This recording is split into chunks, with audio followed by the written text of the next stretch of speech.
In the early hours of June 14th, 2017, a nurse vanished from a Pennsylvania hospital during its final night of operation. She left no trace, no final phone call, no written report, just a last timestamp on a security camera and an open door to a sealed psychiatric wing. For decades, the hospital was plagued by whispered stories of experimental treatments, vanishing patients, and sounds in the walls no one could explain. Some say the building was cursed. Others believe something was locked inside. This is the story of what happened on the last day in that hospital and why no one ever talks about it. St. Amelia Hospital was built in 1952 in the dense outskirts of northern Pennsylvania. Designed to serve both general medicine and psychiatric care, it stood surrounded by pine forests, 15 miles from the nearest town. In its earliest decades, the hospital was praised for its size and ambition. With over 300 beds and a dedicated wing for psychiatric patients, it was meant to be a refuge for healing, a place to recover quietly away from public scrutiny. But St. Amelia's reputation began to shift as early as the 1970s. Whispered complaints emerged from within, claims of neglect, overcrowding, and silence. By the 1980s, it had become known for a darker specialty, psychiatric cases too violent or too fragile for traditional care. One doctor later testified anonymously that patients were often sedated to keep things quiet, not because they needed it, but because the staff feared what happened when they didn't. Behind closed doors, records mention recurring patient complaints of voices in the vents and faces in the mirror. In 1994, an entire wing, Wing C, was shut down without official explanation. No press release, no public notice, just a hallway bricked over during renovations. In the early 2000s, as rural funding was slashed and mental health programs across the state were gutted, St. Amelia began its slow collapse. By 2014, several floors were permanently closed. The ER was only open during nights, and most of the long-term psychiatric residents had been transferred or quietly discharged. One of the few nurses still working at St. Amelia in its final year was 29-year-old Carla Mendez. By all accounts, she was competent, compassionate, and deeply committed to her patients. She had trained in psychiatric nursing and had once told a colleague, "I don't care how dark it gets in there. No one should be left alone in the dark." Carla volunteered to stay on the final week before closure, tasked with helping shut down patient records, walk through empty units, and supervise the last transfers. She would be one of only 3 staff members left in the building on its final night. Her journals, recovered months later from her apartment, reveal something else. Notes scribbled in the margins, questions about patients that didn't appear in official files, and one chilling line written again and again: "The room no one admits to exist." The night she stayed behind was the last time anyone saw Carla Mendez alive. In March of 2017, just 3 months before St. Amelia Hospital was set to close, something changed. Nurse Carla Mendez began reporting strange occurrences during her night shifts. In her personal journal, later recovered by her family, she describes sudden temperature drops, even near sealed-off wings. She wrote of unexplained sounds, gurneys rolling when no one was assigned to transport, elevators activating on their own, doors found open that were meant to be locked. The most disturbing entry came 2 weeks later. Room 32, a patient she didn't know. No name, no chart, no scheduled intake. But every morning, the logbook showed it had been occupied, always at 3:17 a.m. When Carla asked administration about the records, she was told room 32 had been closed for years, that the room had no functional equipment, no assigned patients, and according to official floor plans, shouldn't even appear in the digital system. Security began noticing anomalies too. The motion sensors on the 3rd floor, long abandoned, would trigger between 3 and 4 a.m. But when guards reviewed the cameras, they found nothing. Or worse, they found fragments. One officer, who spoke anonymously, claimed the sensors acted like something was moving slowly, pacing, but never setting off alarms the way a person would.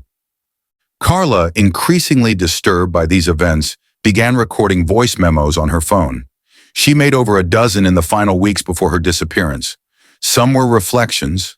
Others were clearly made while she was walking the halls alone. In one recording, she describes hearing the wheels of a gurney moving behind her, but turning to find nothing there. More than once, she spoke about seeing a person at the end of the hallway, but never being able to reach them. Each time she turned the corner, no one was there, but the air would be colder, and always when the lights would flicker. On March 29th, Carla filed an internal report citing repeated electrical faults and interference in her hallway rounds. She wrote, quote, "The lights go off whenever I walk past room 32. I hear a pulse, like a heartbeat. It's not my own." No action was taken. That was the last written entry in her personal journal before the hospital's official shutdown began. By April 2017, the final weeks of St. Amelia's operation were underway. Most of the upper floors had already been decommissioned, lights shut off, equipment removed. But it was during these quiet final days that the strange occurrences began to intensify. The third floor, where Carla claimed to hear gurneys and see movement, was officially closed. Yet in just 2 weeks, security logged 16 separate motion alerts from that level. Most occurred between 3 a.m. and 3:30 a.m. On April 5th, a janitor named Kevin Blaylock was scheduled to clean out old equipment from the supply room near room 32. According to his supervisor, he never completed the job. He returned nearly 2 hours later, disoriented and pale. He had no memory of leaving the floor. When asked what happened, he simply said, "The hallway wasn't empty anymore." The very next night, Nurse Carla Mendez wrote this in her journal. Reports continued to stack up. 2 transport orderlies refused to go upstairs after one of them claimed to hear someone breathing behind him, despite being alone. And then on April 17th, a call came into 911 from the hospital itself. Operator asked, "911, what's your emergency?" "It's not a person. It's not supposed to be here. I locked the door. I swear I locked the door." Operator, "Ma'am, who am I speaking with?" Caller, "I think it's still in the mirror." The call was traced to a nurse's station on the 3rd floor, which should have been empty. No staff assigned there. No visitors logged. By late April 2017, Nurse Carla Mendez was visibly unraveling. According to coworkers, she'd grown increasingly withdrawn. She no longer made eye contact. She skipped meals. One orderly recalled finding her standing in the hallway for nearly 10 minutes, unmoving, staring at the sealed door to room 32. Her sister, Isabella Mendez, later told investigators that Carla had begun speaking cryptically over the phone, referencing voices, a presence she couldn't name, and something she called the Hollow Man. She said Carla kept drawing things, symbols, eyes, spirals. One sketch showed a figure standing under the word ECHO. No one knew what it meant. The drawings were found on napkins, patient forms, even on the back of medication labels. In one incident, a charge nurse caught her writing into a patient log, over and over, "It's already inside." She was referred to the hospital's in-house counselor for stress evaluation, but by then she wasn't the only one affected. Within days, 2 other nurses, previously stable, independently requested schedule changes. One cited severe unease working near the 3rd floor. Another claimed she kept seeing a man in her peripheral vision. Doctors wrote it off as collective stress, shutdown burnout, but something deeper was spreading, quietly, unnoticed. Carla was found on the steps between floors 2 and 3, in tears. When a fellow nurse tried to comfort her, she reportedly whispered, "It's in the mirrors. Don't look too long." She began sleeping in the nurse lounge, afraid to go home, refused to use the elevators, refused to go near room 32, but the logs kept showing someone was still checking into that room. The internal counselor wrote a brief summary after her session. Patient displays signs of heightened paranoia, sleep deprivation, and possible dissociative episodes. She claims to be followed by a tall figure with no face. The hospital was collapsing, not just physically, but psychologically. What started as shadows had now found a way in. And Carla wasn't the only one seeing it anymore. June 14th, 2017, the final operational night of St. Amelia Hospital. By then, most departments had been evacuated, all patients transferred, all systems prepared for final shutdown. But nurse Carla Mendez volunteered to stay overnight, to close out patient files, pack up records, and walk the halls one last time. What she captured over the next 5 hours would become one of the most debated pieces of hospital surveillance in American paranormal history. She mounted 3 motion-sensitive cameras across the abandoned wing, set voice recorders outside the psych unit, and activated her personal camera at exactly 11:17 p.m. At 11:42 p.m., her recorder captured a human scream, faint but distinct, not outside, from inside the walls. Her journal, recovered later, included the line, "The air feels wrong, like something's watching.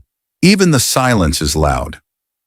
At 12:03 a.m., the camera feed cuts to static. In the final recorded clip before transmission ceased, a voice, soft, breathless, is heard whispering, "Don't leave me here." Carla Mendez was never seen again. Her body was never found.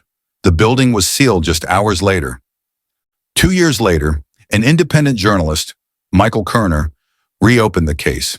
A specialist in urban decay and abandoned spaces, Kerner entered the shuttered St. Amelia building in October 2019 to retrace Carla's final steps. According to police logs, Kerner lost contact with his team for nearly 45 minutes. When they found him, he was collapsed near room 32, barely conscious, no injuries, no explanation. His footage? Mostly corrupted, but one brief clip remains intact. A single frame, a figure, towering and faceless, standing inside room 32. No one has stepped inside since. County authorities declared the floor structurally unsafe. Access is now permanently restricted, but the motion detectors, they still log movement, weekly. Whatever Carla saw that night may still be there, waiting. The final 20 minutes of Carla Mendez's body cam footage were never officially released, but a forensic summary was included in the internal investigation. Investigators described her voice as panicked, then resigned, the tone of someone who had stopped believing help would come.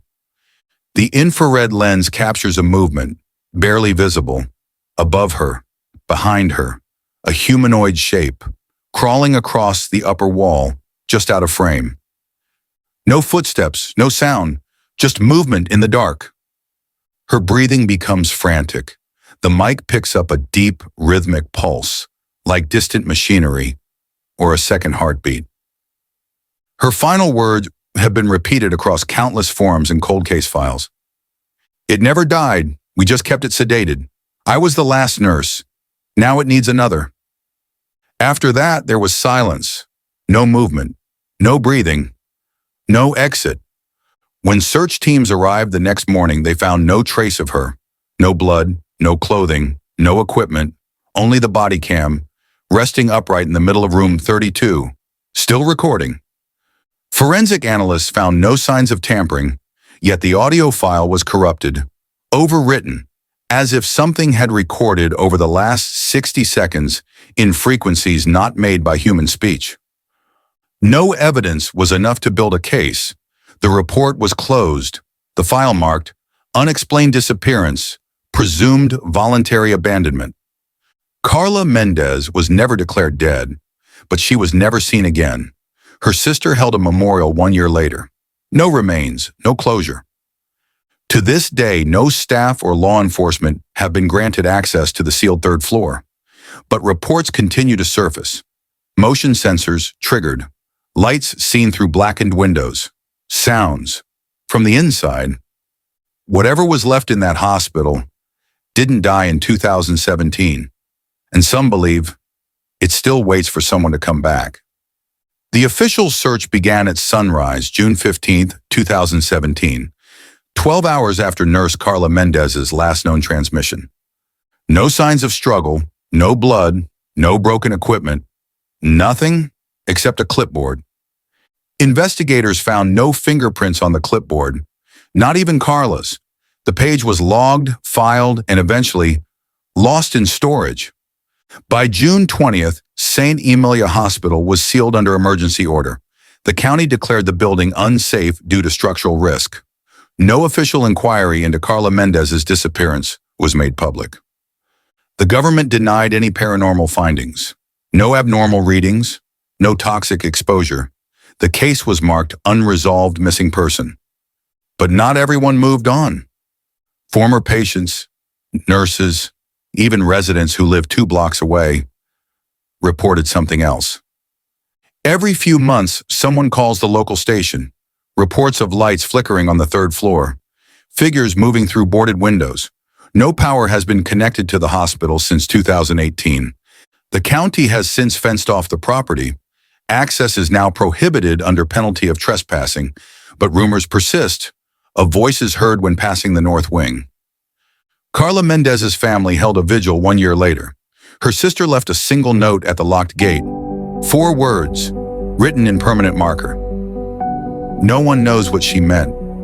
In the summer of 2021, 4 years after the hospital was condemned, a construction crew breaking ground on a new outpatient clinic unearthed something unexpected. Inside, beneath layers of moldy cloth and hospital paperwork, was a single unmarked envelope and a VHS cassette. The discovery was turned over to local authorities. What happened next remains under partial seal. The tape, though degraded, contained 1 clip, approximately 93 seconds in length. Timestamp March 4th, 2017, more than 3 months before her disappearance. The video shows nurse Carla Mendez standing alone in the main hospital lobby. There's no one else present. The front doors appear boarded, the lights flickering. The camera seems stationary, as if placed deliberately. Seconds later, something moves behind her.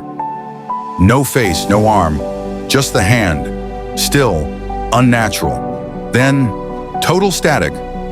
Forensic analysts were unable to verify the source of the footage. The hospital's VHS surveillance system was phased out in 2009.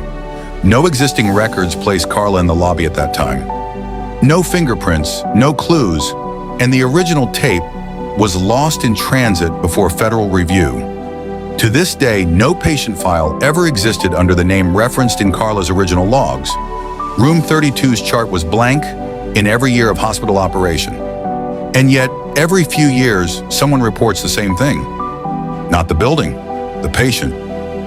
Was it psychosis, a bureaucratic cover-up, or something far older than medicine itself? The story of nurse Carla Mendez remains unsolved. Her body was never recovered. Her voice never truly silenced. What do you believe happened inside St. Emilia? Was it something supernatural or something man-made and buried deep? Don't forget, room 32 is always empty until it's not.